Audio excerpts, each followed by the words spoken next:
আসসালামু আলাইকুম। সংবাদে আপনাদের সবাইকে স্বাগত জানাচ্ছি। আমি ফিরোজ তোহা। শুরুতেই আরবে কেবলস সংবাদ শিরোনাম জানিয়ে দিব সর্বশেষ গুরুত্বপূর্ণ আপডেট বাংলা সংবাদ। শুরুতেই শিরোনাম। বিএনপির চেয়ারপারসন বেগম খালেদা জিয়াকে মৃত্যুর মুখে ঠেলে দিচ্ছে শেখ হাসিনা সরকার বলে অভিযোগ করেছেন যুবদলের সাবেক সভাপতি সুলতান সালাউদ্দিন টুকু। এরপর জানিয়ে দিব খালেদা জিয়ার উপর নির্মমতা চালানো হচ্ছে বলে অভিযোগ করেছেন বিএনপির মহাসচিব মির্জা ফখরুল ইসলাম আলমগীর। এদিকে এমপি আনার হত্যার দায়ে ঝিনাইদহ কারাগারে আওয়ামী লীগ নেতা গ্যাসবাবু। ঝিনাইদহ ৪ আসনের সংসদ সদস্য আনারুল আজিম আনার হত্যাকাণ্ডের ঘটনায় জেলা আওয়ামী লীগ নেতা কাজী কামাল আহমেদ ওরফে গ্যাসবাবুকে গাজীপুরের কাশিমপুর কেন্দ্রীয় কারাগার থেকে ঝিনাইদহ জেলা কারাগারে স্থানান্তর করা হয়েছে।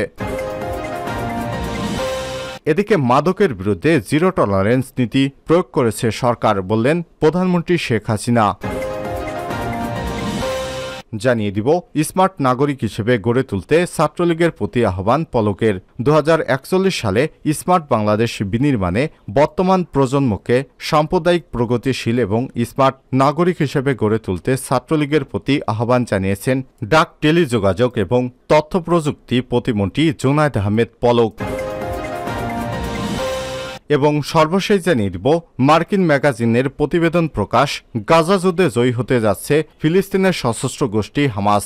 আলহামদুলিল্লাহ, গত 9 মাস ধরে বিমান এবং স্থল হামলা চালিয়েও গাজা যুদ্ধে হামাসকে পরাজিত করতে পারেনি ইহুদিবাদী কট্টরপন্থী নেতানেহু ইসরায়েল বাহিনীর সরকার। এমনকি সশস্ত্র গ্রুপটিকে পরাজিত করার ধারে কাছেও নেই এই ইহুদিবাদী বেনজামিন নেতানেহুর গ্রুপ। বরং যুদ্ধক্ষেত্রে জয় পাওয়ার মাপকাঠিতে যেসব বিষয় গুরুত্বপূর্ণ সে বিষয় অনুযায়ী 7ই অক্টোবরের তুলনায় হামাস এখন আরও বেশি শক্তিশালী। গত অক্টোবরে হামাসের ভয়াবহ আক্রমণের পর ইসরায়েল আনুমানিক 40,000 সৈন্য নিয়ে উত্তর এবং দক্ষিণ গাজায় হামলা চালায়, 37,000-এর বেশি মানুষকে হত্যা করে। কিন্তু এখন পর্যন্ত হামাস যোদ্ধাদের নির্মূল করতে সক্ষম হয়নি তারা। এই যুদ্ধে হামাসই জিতবে বলে মার্কিন ম্যাগাজিনের একটি প্রতিবেদন প্রকাশিত হয়েছে। প্রিয় দর্শক, এতক্ষণ শুনছিলেন সংবাদ শিরোনাম, এবারে বিস্তারিত।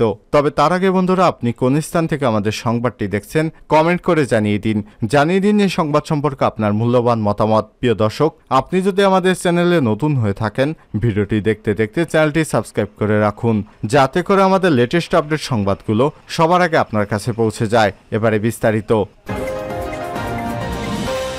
খালেদা জিয়াকে মৃত্যুর মুখে ঠেলে দিচ্ছে সরকার টুকু।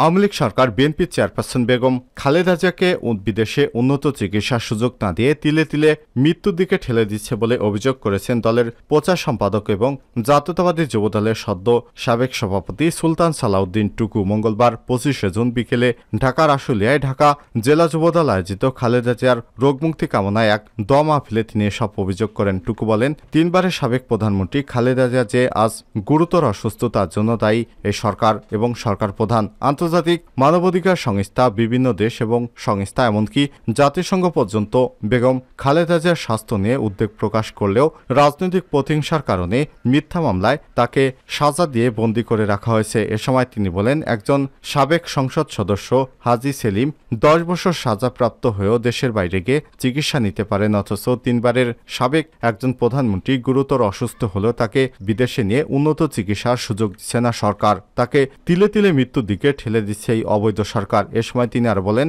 বিএনপির ভারপ্রাপ্ত চেয়ারম্যান তারেক রহমানের নেতৃত্বে আন্দোলনের মাধ্যমেই এই সরকারকে পরাজিত করা হবে। সবাইকে সর্বাত্মক আন্দোলনের জন্য প্রস্তুত হওয়ার আহ্বান জানান যুবদলের সদ্য সাবেক এই সভাপতি। ঢাকা জেলা যুবদলের সভাপতি ইয়াসিন ফেরদৌস মুরাদের সভাপতিত্বে এবং জেলা যুবদলের সাধারণ সম্পাদক মোহাম্মদ আইয়ুব খানের সঞ্চালনায় এতে জেলা যুবদলের বিভিন্ন ইউনিটের নেতাকর্মীরা উপস্থিত ছিলেন। খালেদা জিয়ার উপর নির্মমতা চালানো হচ্ছে। মির্জা ফখরুল। বিএনপির চেয়ারপারসন বেগম খালেদা জিয়ার উপর নির্মমতা চালানো হচ্ছে বলে মন্তব্য করেছেন দলটির মহাসচিব মির্জা ফখরুল ইসলাম আলমগীর। মঙ্গলবার 25শে জুন দুপুরে গুলশানে চেয়ারপারসনের রাজনৈতিক কার্যালয়ে এক সংবাদ সম্মেলনে সাংবাদিকদের কাছে বিএনপির চেয়ারপারসনের সর্বশেষ শারীরিক অবস্থা জানাতে গিয়ে সব কথা বলেন তিনি। মির্জা ফখরুল বলেন, হৃৎপিণ্ডে পেসমেকার বসার পরে খালেদা জিয়ার অবস্থা স্থিতিশীল রয়েছে। সকাল পর্যন্ত আমি যতটুকু জানি, গতকালকে তাকে কেবিনে শিফট করা হয়েছে। তা করার কথা না। তিনি সিসিউতে ব্যক্তিগতভাবে কিছুটা অ্যাডজাস্ট করতে পারছেন না, যে কারণে সিসিউর ফ্যাসিলিটিগুলোতে কেবিনে নিয়ে তাকে শিফট করা হয়েছে। সেখানে তিনি এখন পর্যন্ত স্টেবল আছেন। গত রোববার এভারকেয়ার হাসপাতালে খালেদা জিয়ার জন্য অধ্যাপক শাহাবুদ্দিন তালুকদারের নেতৃত্বে গঠিত মেডিকেল বোর্ডের সিদ্ধান্তে তার হৃৎপিণ্ডে পেসমেকার বসানো হয়। খালেদা জিয়ার হৃদরোগের সমস্যা আগে থেকেই ছিল। হার্টে 3টি ব্লক থাকায় আগে একটা রিং পরানো হয়েছিল, পরে বিদেশে চিকিৎসক এবং মেডিকেল বোর্ডের পরামর্শ অনুযায়ী পেসমেকার বসানো হয়েছে। গত শুক্রবার রাত 3:30টার দিকে বিএনপি চেয়ারপারসনকে অ্যাম্বুলেন্সে করে রাজধানীর এভারকেয়ার হাসপাতালে ভর্তি করা হয়। 79 বছর বয়সী সাবেক এই প্রধানমন্ত্রী হৃদরোগ, ফুসফুস, লিভার, কিডনি, আর্থাইটিস, ডায়াবেটিক্স সহ বিভিন্ন জটিল রোগে ভুগছেন। মির্জা ফখরুল বলেন, এই সরকারের মূল লক্ষ্যটা হচ্ছে বেগম খালেদা জিয়াকে রাজনীতি থেকে সরিয়ে দেয়া। আপনারা জানেন, এই 2 বছর একটা পরিত্যক্ত নির্জন জায়গা ছিলেন খালেদা জিয়া। সেখানে তিনি অসুস্থ হয়ে পড়েন। বারবার চেষ্টা করার পরেও সেখানে ভালো চিকিৎসক পাঠানো হয়নি। পরে যখন তাকে পিজি হাসপাতালে নিয়ে যাওয়া হলো, সেখানেও তিনি সুষ্ঠু চিকিৎসা পাননি। এরপর যখন তাকে বাসায় অর্থাৎ গুলশানের ফিরোজায় নিয়ে যাওয়া হলো, সেটাও আবার শর্ত সাপেক্ষে যে তিনি দেশের বাইরে যেতে পারবেন না, দেশেই চিকিৎসা নিতে হবে। তখনই তার ধরা পড়ল লিভার সিরোসিস। তিনি বলেন, আপনারা জানেন, আমরা কম চেষ্টা করিনি, সরকার এখনো আমাদের কোনো কৃতিত্ব দেয়নি। আমরা এখন পর্যন্ত যেটুকু করেছি সেটুকু হচ্ছে তার পরিবার এবং দলের চেষ্টাতেই সেটা হয়েছে। আমরা যুক্তরাষ্ট্রের জন হপকিংস বিশ্ববিদ্যালয় থেকে ডাক্তার নিয়ে এসেছিলাম। তারা যে প্রসিকিউটর করেছেন, সেই প্রসিকিউটরে তিনি এখন পর্যন্ত টিকে আছেন।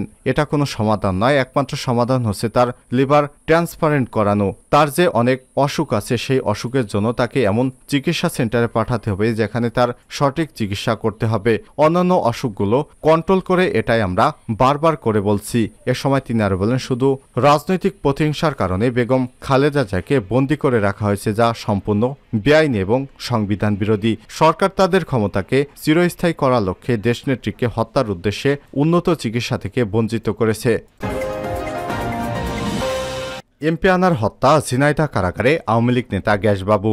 ঝিনাইদহ 4 আসনের সংসদ সদস্য আনারুল আজিম আনার হত্যাকাণ্ডের ঘটনায় জেলা আওয়ামী লীগ নেতা কাজী কামাল আহমেদ ওরফে গ্যাসবাবুকে রাজধানীর কাশিমপুর কেন্দ্রীয় কারাগার থেকে ঝিনাইদহ জেলা কারাগারে আনা হয়েছে। মঙ্গলবার 25শে জুন বিকাল 3:30টার দিকে গাজীপুর মেট্রোপলিটন পুলিশের একটি পিজন ভ্যানে তাকে নিয়ে আসা হয়। এ বিষয়ে ঝিনাইদহ জেলা কারাগারের জেলার মহিউদ্দিন হায়দার সংসদ সদস্য আনার হত্যার ঘটনায় গ্রেপ্তার আওয়ামী লীগ নেতা কাজী কামাল আহমেদ আমাদের কাছে হস্তান্তর করা হয়েছে বলে জানিয়েছেন। উল্লেখ্য, এমপি আনারকে খুনের উদ্দেশ্যে অপহরণের মামলার আসামি জেলা আওয়ামী লীগ নেতা কাজী কামাল আহমেদ বাবুর ব্যবহৃত 3টি মোবাইল ফোন উদ্ধারে ম্যাজিস্ট্রেটের নেতৃত্বাধীন অভিযান পরিচালনার আদেশ দিয়েছে আদালত। সোমবার 24শে June Dhaka metropolitan magistrate Ataur আদালতে জামিন এবং রিমান্ড নামঞ্জুর করে আদেশ দেয়। আদালত আসামি বাবুর রিমান্ড এবং জামিন নামঞ্জুর করে 10 কার্যদিবসের মধ্যে বাবুকে ঝিনাইদহ কারাগারে পাঠানোর নির্দেশ দেয়।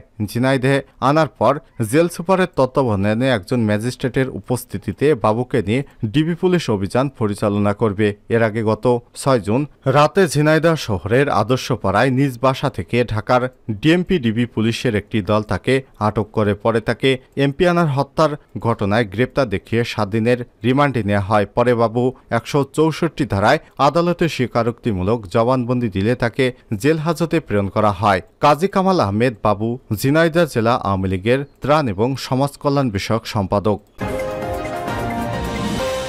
মাদকের বিরুদ্ধে জিরো টলারেন্স নীতি প্রয়োগ করছে সরকার।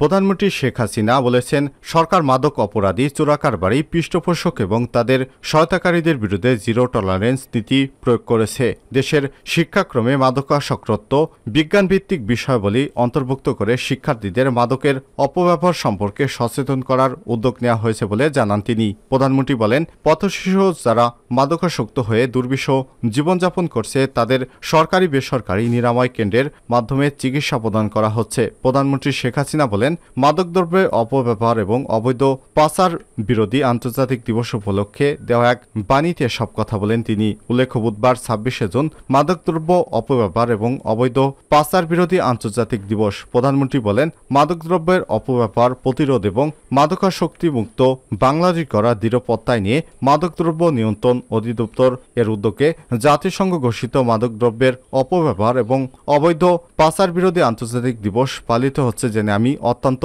আনন্দিত।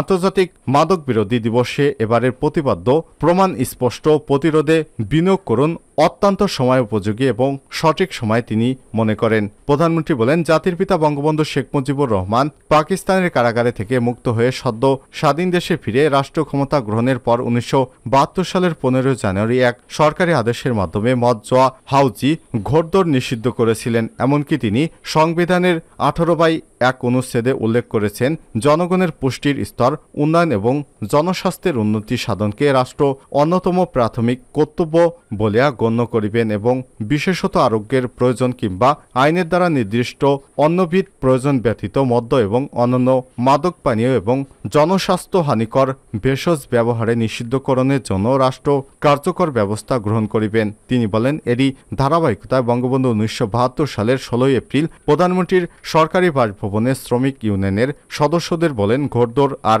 মদ্যপান কোনো জাতি বা দেশের কল্যাণ সাধিত হতে পারে না, তাই বাংলাদেশে সব সামাজিক অনাচার এর আর স্থান হবে না।